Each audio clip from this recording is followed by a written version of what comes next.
I'm a cyclist and I live in the Pennines. And living in the Pennines means it's hilly, and today I took on what is known as the Pennines climb, which takes on the climb of Shorewood Road, which is in between Todmorden and Hebden Bridge. And this climb's just short of 3/4 of a mile, with 331 feet of ascent. It's short and it's punchy, and it's definitely a lungbuster, with quite a few impressive switchbacks. And in the middle of it, it's very, very steep. So here we are now, just negotiating the first hairpin bend, and it's quite impressive.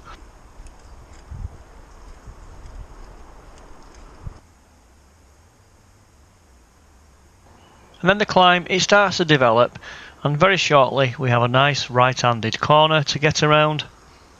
As you can see there, I'm out of the saddle. And then we've got a nice section where in the middle, just on the right shortly, there's a bench. And it actually levels out here. But it's only brief and short. And then you're out of the saddle on a section that's around 20%. And look how green it is. This time of year, it's mid-July, everything is lush and green. And then we have a gradual section where if you just sit down, keep the rhythm, and point the bike in a straight direction, and keep your eye out for deers and squirrels.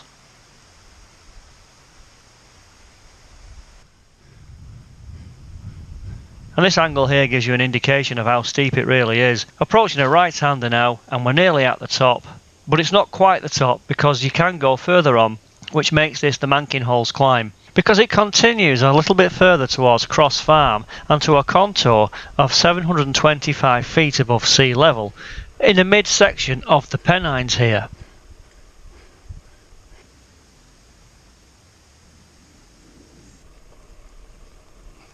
And here we are now approaching the first part of the crest. And then a big switchback again. It's not too steep on this next bit, but by now the lactic acid will be building up in your legs and you'll feel the burn. And then we've got a nice gradual section with dry stone walls either side. And you could actually put it on the big ring here and work some nice speed through the bike.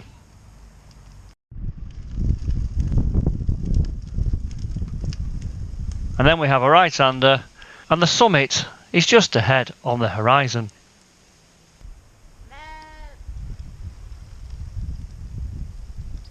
And look at that for a backdrop with Sudley Pike in the background.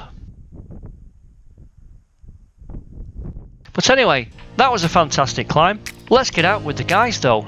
And earlier on I met them whilst they were cycling down the valley on their own fantastic 65-mile ride to Ribchester. And today was a bit wet, but it wasn't too cold.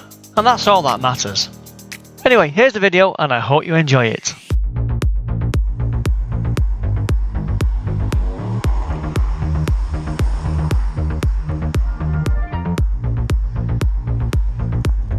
Let's get on board.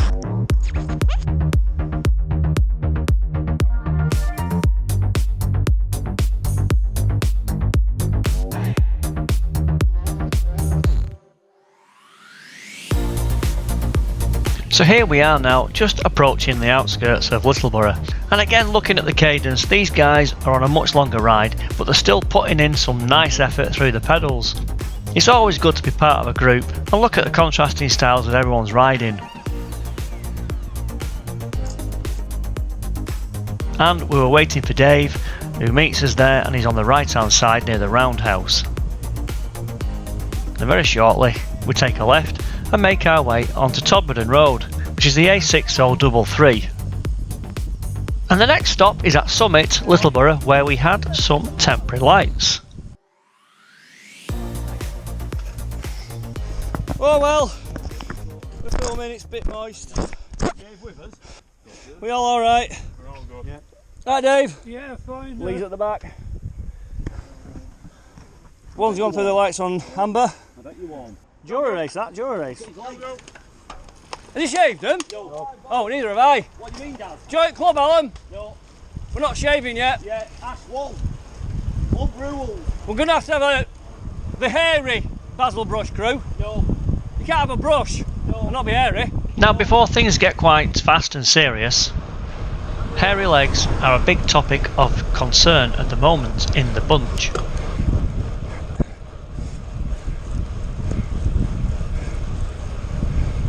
So here I am now, just trying to get way ahead of the bunch, and you've got to put some effort in just to get at least 300 yards down the road to turn around and get the camera back on them for when they come by.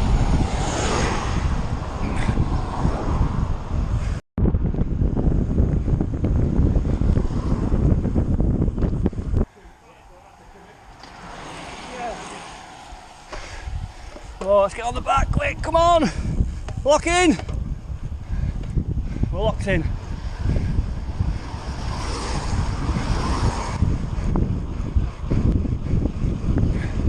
"24 miles an hour. And if we go down the road here, there's a cyclist on the right, and if we just stop and rewind, that looks like John Pogson. 26 miles an hour. And apparently there's a loop named after him called the Pogson Loop.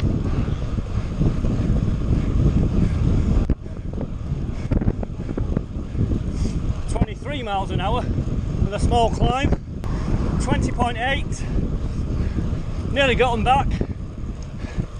50 yards to go.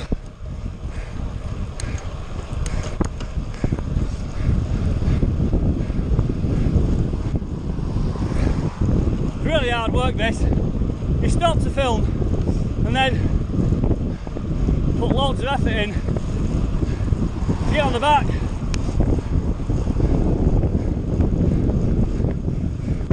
27 miles an hour.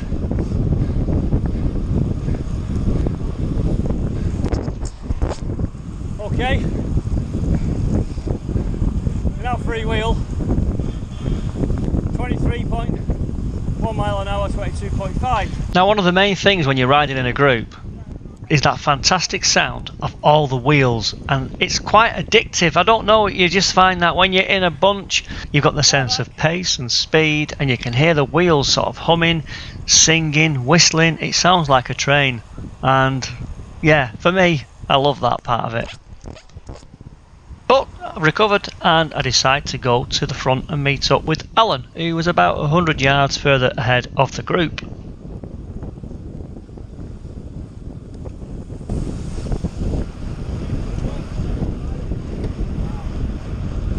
31.2 miles an hour. Get back on the front with Alan. I'm looking at Alan's cadence there. That's a really nice cadence he's got developed. In a little bit. He's doing about 85 breaths per minute, I'd say. Now watch this here. He puts his hand down.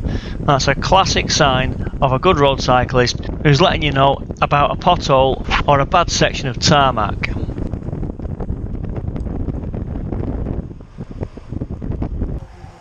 So here I am now, stopping for the guys again, and I've got to get on the back. And there's one thing when you're trying to make these films, is to show the guys in the ride and to include some action, but you've got to get ahead of them, or you're on the back trying to catch them up.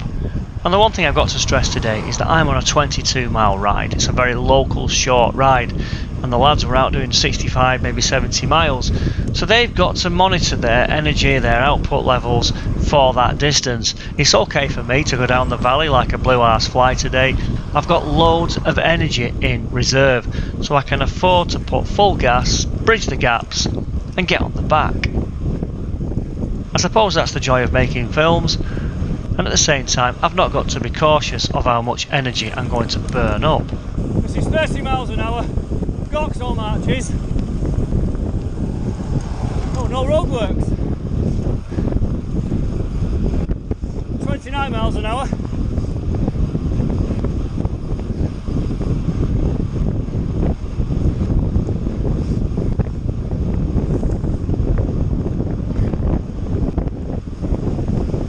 And again there, I do come through, and there's a small gap, and that's not a problem. I just get in the middle, and I'm catching up now with Owen and Andy. Andy may look a bit tanned, he's just come back from Tenerife, from a cycling holiday.